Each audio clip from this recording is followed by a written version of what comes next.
ಒಂದು ಸ್ಟಕ್ ಆದಂತಹ ವೆಯ್ಟ್ ಅನ್ನ ನಾವು ಹೇಗೆ ಪುನಃ ವೆಯ್ಟ್ ಡೌನ್ ಆಗ್ಬೇಕಾದ್ರೆ ಯಾವ ರೀತಿ ಡಯಟ್ ಪ್ಲಾನ್ ಅನ್ನ ಮಾಡ್ಬೇಕು ಅಂತ ಹೇಳಿ ಇವತ್ತಿನ ನಾನೊಂದು ನಿಮಗೆ ಡಿಟಾಕ್ಸ್ ಡಯಟ್ ಪ್ಲಾನ್ ಅನ್ನ ಮಾಡಿದ್ದೇನೆ.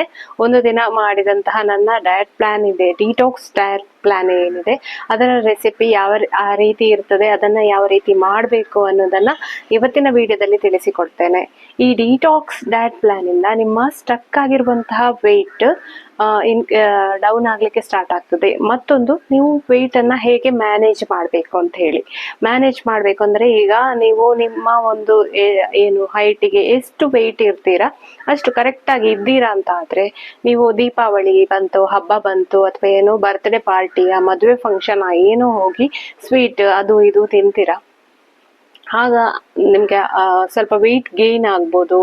ಆ ರೀತಿ ವೆಯ್ಟ್ ಗೇನ್ ಆದ ಟೈಮಲ್ಲಿ ಅದನ್ನ ಹೇಗೆ ಮ್ಯಾನೇಜ್ ಮಾಡೋದು, ಅದಕ್ಕೆ ಹೇಳುವಂಥದ್ದು ಡಿಟಾಕ್ಸ್ ಡಯಟ್ ಪ್ಲಾನ್ ಅಂತ ಹೇಳಿ.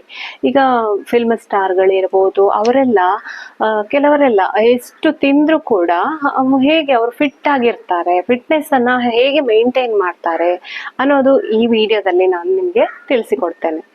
ಅಂದ್ರೆ ಹೇಗೆ ಅಂತ ಹೇಳಿದ್ರೆ, ಅದರದೇ ಆದ ಡಯಟ್ ಪ್ಲಾನ್ ಇದೆ. ಈ ಡಿಟಾಕ್ಸ್ ಡಯಟ್ ಪ್ಲಾನ್ ಅನ್ನ ನಾವು ವಾರಗಟ್ಲೆ, ತಿಂಗಳಗಟ್ಲೆ ಎಲ್ಲ ಮಾಡುವ ಹಾಗಿಲ್ಲ.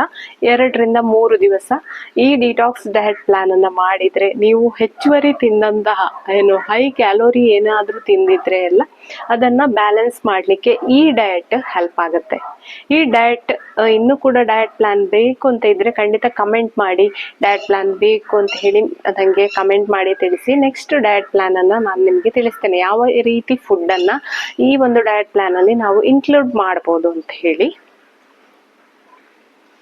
ಇನ್ನೊಂದು ವಿಚಾರ ಅಂತ ಹೇಳಿದ್ರೆ, ಲೇಡೀಸ್ ಅಲ್ಲಿ ಈಗ ಡೆಲಿವರಿ ಆದ ನಂತರ ಅಥವಾ ತುಂಬಾ ಒಮ್ಮೆ ವೆಯ್ಟ್ ಗೇನ್ ಅಂತ ಆದ್ರೆ ಬ್ರೆಸ್ಟ್ ಸೈಜ್ ಇನ್ಕ್ರೀಸ್ ಆಗಿರ್ತದೆ. ಬ್ರೆಸ್ಟ್ ಸೈಜ್ ಅಥವಾ ಕೆಲವರಿಗೆ ದೊಡ್ಡದಿರ್ತದೆ, ಅಥವಾ ಕೆಲವರು ಬ್ರೆಸ್ಟ್ ಸೈಜ್ ಸಣ್ಣ ಇರ್ತದೆ, ಜಾಸ್ತಿ ಆಗ್ಬೇಕು ಆ ರೀತಿ ಅನ್ಕೊಂಡಿರ್ತಾರೆ.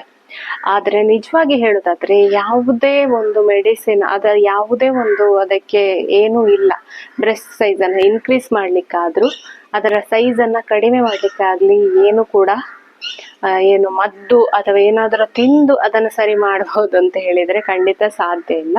ನಿಮ್ಮ ಬ್ರೆಸ್ಟ್ ಸೈಜ್ ಈಗ ರೆಡ್ಯೂಸ್ ಆಗ್ಬೇಕು, ಯಾಕೆಂದ್ರೆ ನಮಗೆ ಹೊರಗಡೆ ಹೋದಾಗ ನಾವು ತುಂಬಾ ದಪ್ಪ ಇರ್ತೇವೆ, ನಮ್ಮ ಬ್ರೆಸ್ಟ್ ಸೈಜ್ ತುಂಬಾ ದಪ್ಪ ಇದೆ ಅಂತ ಹೇಳುವಾಗ ಹೊರಗಡೆ ಹೋದಾಗ ನಮ್ಗೆ ಒಂದ್ ಸ್ವಲ್ಪ ದಾಕ್ಷಿಣ್ಯ ಆಗುತ್ತೆ, ಒಬ್ರು ಎದುರು ಹೋಗ್ಲಿಕ್ಕೆ ಸ್ವಲ್ಪ ಮುಜುಗರ ಆಗ್ತದೆ. ಇದನ್ನೆಲ್ಲ ನಾವು ಕರೆಕ್ಟ್ ಮಾಡ್ಬೇಕು ಅಂತ ಆದ್ರೆ ಮೇನ್ ಆಗಿ ಒಂದು ಹೆಲ್ದಿ ಆದಂತಹ ಡಯಟ್ ಅನ್ನ ಫಾಲೋ ಮಾಡ್ಬೇಕು, ಹಾಗೆ ಒಳ್ಳೆ ವರ್ಕೌಟ್ ಅನ್ನ, ಎಕ್ಸರ್ಸೈಸ್ ಅನ್ನ ಮಾಡಬೇಕು. ಹಾಗೆ ಬ್ರೆಸ್ಟ್ ಸೈಜ್ ಅದನ್ನ ಕಡಿಮೆ ಮಾಡ್ಲಿಕ್ಕೆ ಅಂತ ಹೇಳಿ ಕೆಲವು ಎಕ್ಸರ್ಸೈಸ್ ಇದೆ, ಅದನ್ನ ಮಾಡ್ತಾ ಹೋದ್ರೆ ಕೂಡ ಕ್ರಮೇಣ ನಿಮ್ಮ ಬ್ರೆಸ್ಟ್ ಸೈಜ್ ಕಡಿಮೆ ಆಗ್ತಾ ಹೋಗ್ಬೋದು. ಖಂಡಿತ ನೀವು ಅದನ್ನ ಟ್ರೈ ಮಾಡ್ಬೋದು. ಬ್ರೆಸ್ಟ್ ರಿಡಕ್ಷನ್ ಎಕ್ಸರ್ಸೈಸ್ ನಿಮ್ಗೆ ಯಾವ್ದಾದ್ರು ಬೇಕು ಅಂತ ಇದ್ರೆ ಕೂಡ ಕಮೆಂಟ್ ಮಾಡಿ, ನಾನು ನೆಕ್ಸ್ಟ್ ಆ ಎಕ್ಸರ್ಸೈಸ್ ಅನ್ನ ವಿಡಿಯೋ ಮಾಡಿ ನಿಮ್ಗೆ ಬೇಕಾದ್ರೆ ಅಪ್ಲೋಡ್ ಮಾಡ್ಬೋದು. ಅದಕ್ಕೆ ಸುಮಾರು ರೀತಿಯಾದಂತಹ ಎಕ್ಸರ್ಸೈಸ್ಗಳು ಇದೆ. ಇನ್ನೊಂದು ವಿಚಾರ ಅಂತ ಹೇಳಿದ್ರೆ, ಇಂಟರ್ಮಿಟೆಂಟ್ ಫಾಸ್ಟಿಂಗ್ ಬಗ್ಗೆ ತುಂಬಾ ಜನ ಕೇಳ್ತೀರಾ. ಮೇಡಮ್, ನೀವು ಯಾಕೆ ಇಂಟರ್ಮಿಟೆಂಟ್ ಫಾಸ್ಟಿಂಗ್ ಮಾಡೋದಿಲ್ಲ, ನೀವು ಯಾಕೆ ಬಿಟ್ರಿ, ಇಂಟರ್ಮಿಟೆಂಟ್ ಫಾಸ್ಟಿಂಗ್ ಮಾಡ್ತೀರಾ ಅಂತ ಹೇಳಿ. ನಾನು ಇಂಟರ್ಮಿಟೆಂಟ್ ಫಾಸ್ಟಿಂಗ್ 16 hours ಫಾಸ್ಟಿಂಗ್ ನಂಗೆ ಕಷ್ಟ ಆಗ್ತದೆ ಅಂತ ಹೇಳಿ ನಾನು ಬಿಟ್ಟಿದ್ದೇನೆ. ಯಾಕೆಂದ್ರೆ ಸಾಯಂಕಾಲ 6 ಗಂಟೆಗೆ ನಮ್ಮ ಡಿನ್ನರ್ ಅನ್ನ ನಾವು ಮುಗಿಸ್ಕೊಂಡ್ರೆ ಆಮೇಲೆ ಮರು ದಿವಸ 10 ಗಂಟೆ ಅಷ್ಟು ಹೊತ್ತಿಗೆ ನಮ್ಮ ಬ್ರೇಕ್ಫಾಸ್ಟ್ ಅನ್ನ ಮಾಡಬೇಕು. ಅದು ಬೆಳಿಗ್ಗೆ 10 ಗಂಟೆಗೆ ಬ್ರೇಕ್ಫಾಸ್ಟ್ ಮಾಡೋದು ನಂಗೆ ಪ್ರಾಬ್ಲಮ್ ಆಗ್ತಿರ್ಲಿಲ್ಲ. ಬಟ್ ಸಾಯಂಕಾಲ 6 ಗಂಟೆಗೆ ಡಿನ್ನರ್ ಮಾಡಿ ನನಗೆ ಕೂತ್ಕೊಳ್ಳೋದು ಕೂಡ ಪ್ರಾಬ್ಲಮ್ ಆಗೋದಿಲ್ಲ. 6 ಗಂಟೆಗೆ ಡಿನ್ನರ್ ಮಾಡಿದ್ರೆ ಆಮೇಲೆ ಹಸಿವಾಗೋದಿಲ್ಲ, ಏನೋ ಪ್ರಾಬ್ಲಮ್ ಇಲ್ಲ. ಬಟ್ ನನಗೆ 6 ಗಂಟೆಗೆ ನನ್ನ ಡಿನ್ನರ್ ಅನ್ನ ಮುಗಿಸಿಕೊಳ್ಳಿಕ್ಕೆ ಸ್ವಲ್ಪ ತುಂಬಾ ಕಷ್ಟ ಆಗ್ತಿತ್ತು. ಅಂದ್ರೆ ಹೊರಗಡೆ ಹೋದ ಟೈಮಲ್ಲಿ ಇರ್ಬೋದು, ಏನಾದ್ರೂ ಕೆಲಸ ಎಮರ್ಜೆನ್ಸಿ ಇದ್ದ ಟೈಮಲ್ಲಿ ನಮ್ದು ಊಟ ಆಗುವಾಗ 7 ಗಂಟೆ 7:15 ಎಲ್ಲ ಹಾಗೆ ಆಗ್ತಿತ್ತು. 7:15 ಆಯ್ತು ಅಂತ ಹೇಳಿದ್ರೆ ಮರುದಿವಸ ನೀವು 11:30ವರೆಗೆ ನಿಮ್ಮ ಬ್ರೇಕ್ಫಾಸ್ಟ್ ಟೈಮ್ ಅನ್ನ ಇನ್ಕ್ರೀಸ್ ಮಾಡಬಾರ್ದು. ಅಷ್ಟು ಲಾಂಗ್ ಕಷ್ಟ ಆಗ್ತದೆ. ಯಾಕೆಂದ್ರೆ ಈಗ ರಾತ್ರಿ 8 ಗಂಟೆಗೆ ಸಹ ನೀವು ಊಟವನ್ನ ಮಾಡಬಹುದು, ಆದ್ರೆ ಮರುದಿವಸ ಬ್ರೇಕ್ಫಾಸ್ಟ್ 12 ಗಂಟೆಗೆ ಅಂತ ಹೇಳಿದ್ರೆ ಅಷ್ಟು ಹೊತ್ತು ಉಪವಾಸ ಇರ್ಲಿಕ್ಕೆ ನಂಗೆ ಆಗೋದಿಲ್ಲ. ಅದಕ್ಕೋಸ್ಕರ ನಾನು ಅದನ್ನ ಬಿಟ್ಟೆ. 16 ಅವರ್ ಉಪವಾಸ ಇರೋದ್ರ ಬದಲು 14 ಅವರ್ ಅಥವಾ 12 ಅವರು ಉಪವಾಸ ಇರುವಂತದ್ದು. ಆ ರೀತಿ ಉಪವಾಸನ ಈಗ ಕೂಡ ನಾನು ಮಾಡ್ತಾ ಇದ್ದೇನೆ. 12 ಅವರು ಉಪವಾಸ ಮಾಡೋದು ಮಾಮೂಲಿಯಾಗಿ ನಮ್ದಾಗ್ತದೆ. 6:30 7 ಗಂಟೆ 7:30ಗೆ ನಾವು ಬ್ರೇಕ್ಫಾಸ್ಟ್ ಮಾಡಿತ್ತು, ಮರುದಿವಸ 9 ಗಂಟೆ 10 ಗಂಟೆಗೆ ಬ್ರೇಕ್ಫಾಸ್ಟ್ ಮಾಡೋದು ಅಂತ ಹೇಳಿದ್ರೆ ಅದು ಆರಾಮ್ಸೆ ಇಂಟರ್ಮಿಟೆಂಟ್ ಫಾಸ್ಟಿಂಗ್ ಆಗ್ತದೆ. ಮತ್ತೊಂದು ಇಂಟರ್ಮಿಟೆಂಟ್ ಫಾಸ್ಟಿಂಗ್ ಅಲ್ಲಿ ಮಾಡುವಂತಹ ಮೇನ್ ಮಿಸ್ಟೇಕ್ ಅಂತ ಹೇಳಿದ್ರೆ 2 ಮೀಲ್ಸ್ ಮಾಡ್ತಾರೆ. ಹೆಚ್ಚಿನವರು ಇಂಟರ್ಮಿಟೆಂಟ್ ಫಾಸ್ಟಿಂಗ್ ಅಂದ್ರೆ 2 ಮೀಲ್ಸ್ ಅಂತ ಹೇಳಿ ಅನ್ಕೊಂಡಿದ್ದಾರೆ. ಆಕ್ಚುಲಿ ಅದಲ್ಲ. ಇಂಟರ್ಮಿಟೆಂಟ್ ಫಾಸ್ಟಿಂಗ್ ನೀವು ಮಾಡಿದ್ರು ಕೂಡ 3 ಮೀಲ್ಸ್ ತಗೊಳ್ಬೇಕು. ನಿಮ್ಗೆ 3 ಮೀಲ್ಸ್ ಇಲ್ಲ ಅಂತ ಹೇಳಿದ್ರೆ ಅದರಲ್ಲಿ ಒಳ್ಳೆ ರಿಸಲ್ಟ್ ಬರ್ಬೋದು, ವೆಯ್ಟ್ ಕೂಡ ಲಾಸ್ ಆಗ್ತೀರಾ. 6 ಮಂತಿಗೆ ನಿಮ್ಗೇನೋ ಡೆಫಿಷಿಯನ್ಸಿ ಎಲ್ಲ ಸ್ಟಾರ್ಟ್ ಆಗುತ್ತೆ.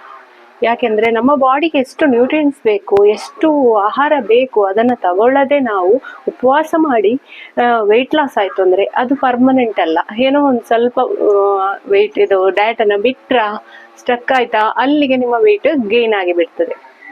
ಸೊ ಇಂಟರ್ಮಿಟೆಂಟ್ ಫಾಸ್ಟಿಂಗ್ ನೀವು ಮಾಡ್ತೀರಾ, ಮಾಡಿ ಪರವಾಗಿಲ್ಲ.